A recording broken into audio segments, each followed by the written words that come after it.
Olá, gente, tudo bem? Hoje nós vamos falar sobre o filósofo pré-socrático Heráclito. Heráclito nasceu na cidade de Éfeso. Ele era um filósofo monista. O monismo consiste na ideia de que todas as coisas do universo provêm de um elemento único, diferentemente dos pluralistas, que acreditavam que todas as coisas no universo provinham de elementos múltiplos, como, por exemplo, os atomistas Demócrito e Leucipo, que acreditavam que tudo provinha dos átomos, múltiplos átomos, ou então Empédocles, que acreditava que tudo provinha da junção dos elementos água, ar, terra e fogo. O monismo, ele nega a pluralidade do universo, dizendo que todas as coisas que existem são apenas uma manifestação do uno.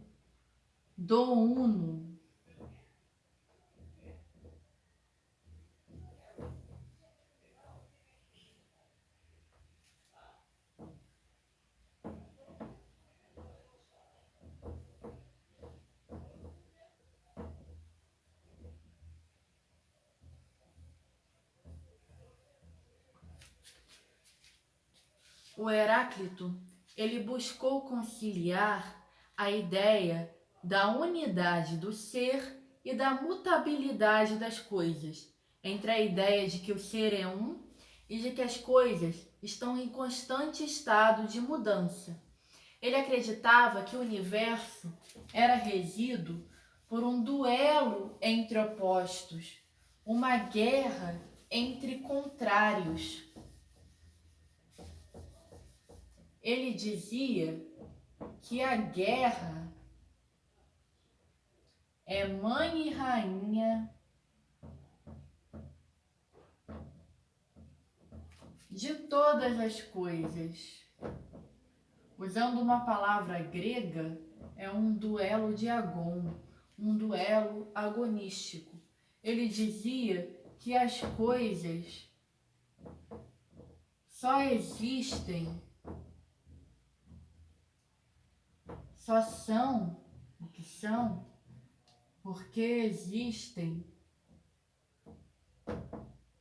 seus opostos.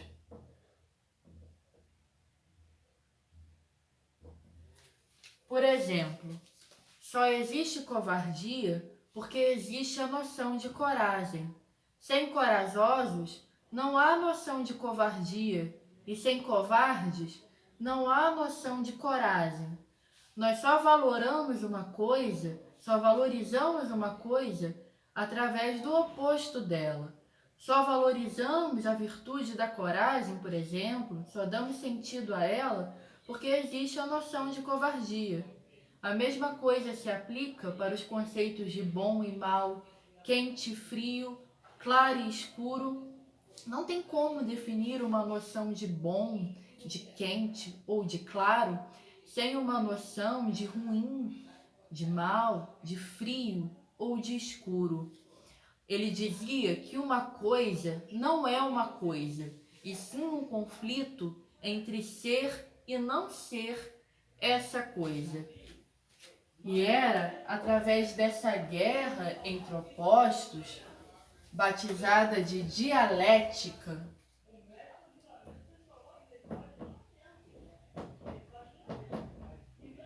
que é a doutrina dos contrários,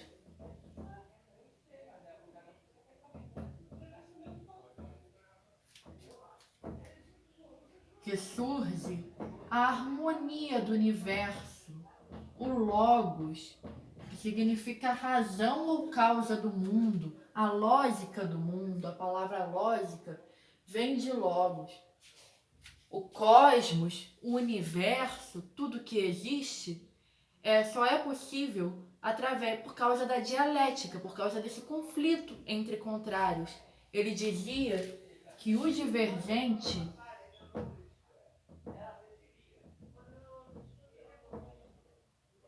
consigo mesmo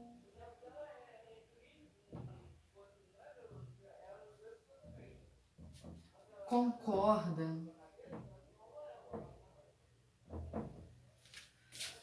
O universo é resultado dessa harmonia e as coisas só existem por causa desse duelo, desse conflito. Por isso que uma coisa que é divergente da outra concorda com ela mesma, porque ela só existe porque existe o oposto dela. Ele dizia que todas as coisas no universo, tudo que existe, são permutas de fogo. Ou seja, o fogo é o elemento primordial, é o arquê, é a origem de todas as coisas. O fogo, quando condensado, se transforma em água, que se transforma em terra, que quando solidificada se transforma em terra, e daí gera todas as coisas existentes no universo, em um caminho que ele chama de caminho para baixo. Dessolidificando a terra, ela retorna à água, que se transforma em vapor e retorna ao fogo, em um caminho que ele chama de caminho para cima. Esses ciclos se dão na natureza, como a natureza se comporta para Heráclito. E eles se repetem continuamente.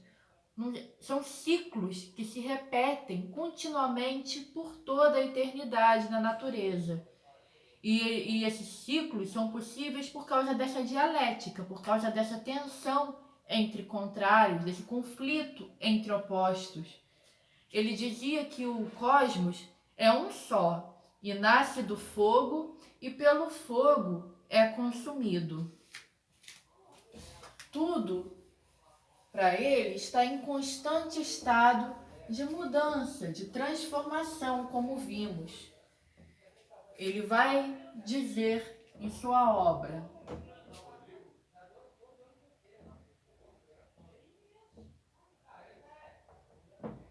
no mesmo rio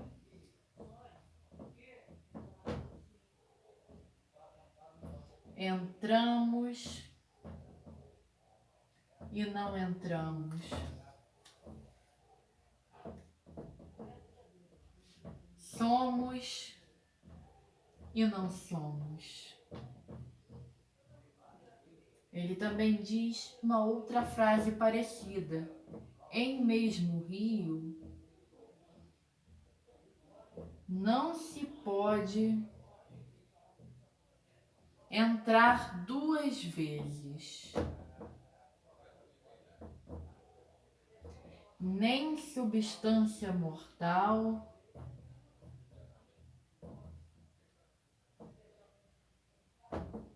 tocar duas vezes na mesma condição.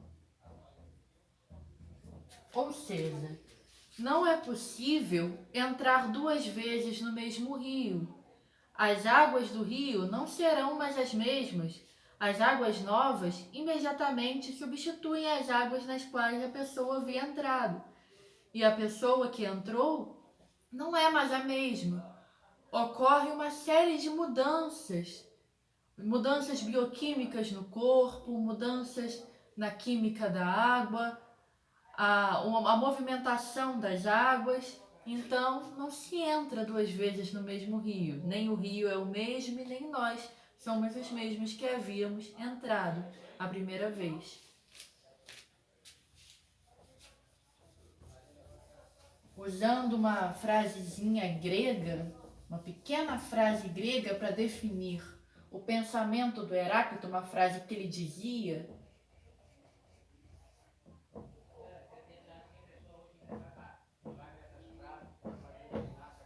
Pantarrei, que em português se traduz tudo flui, tudo está em constante estado de mudança, tudo é uma possibilidade na natureza.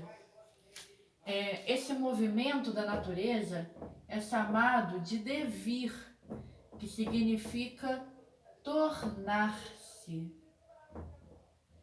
ou vir a ser, e está sujeito ao logos, que, como vimos, é razão, lei, causa, lógica do mundo. Para ele, as coisas são sempre possibilidades. As coisas não são algo, e sim possibilidades. O logos, essa harmonia do mundo, é mudança, é contradição. Não é algo, porque tudo está sempre nesse estado de mudança.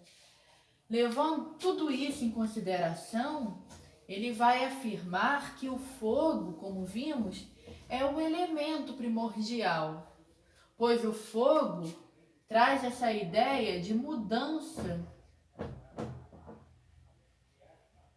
e movimento, de instabilidade, transformação. O fogo, ele está sempre instável, sempre em movimento. Uma chama, se você for observar, ela dificilmente vai estar estática, parada. Ela sempre vai estar em movimento, ficando mais alta, mais baixa, soltando faíscas. A chama é detentora da instabilidade. O fogo é detentor da instabilidade. E por isso ele seria a origem desse elemento, desse movimento natural da natureza. A origem de tudo na natureza. Se formos pegar estudos de química, nós fundamentamos isso que o Heráclito dizia. Pegando um exemplo claro, um exemplo prático, um exemplo do nosso dia a dia, para fundamentar isso, essa ideia de que o movimento está relacionado ao calor, ao fogo, nós podemos pegar um comprimido de Sonrisal ou então um comprimido de vitamina C efervescente e colocar num copo de água quente. E o resultado será muito diferente do que quando colocamos este comprimido numa água gelada.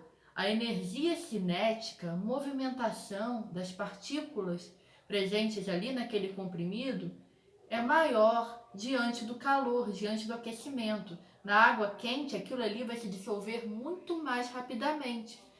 A movimentação, a energia cinética das moléculas que estão presentes nas coisas é maior diante desse calor, diante desse aquecimento. Então, aqui nós vimos a filosofia de Heráclito e essa foi a nossa videoaula de hoje. Qualquer dúvida, não hesitem em me perguntar, estou sempre disponível para vocês. E é isso, gente. Beijos e até a próxima.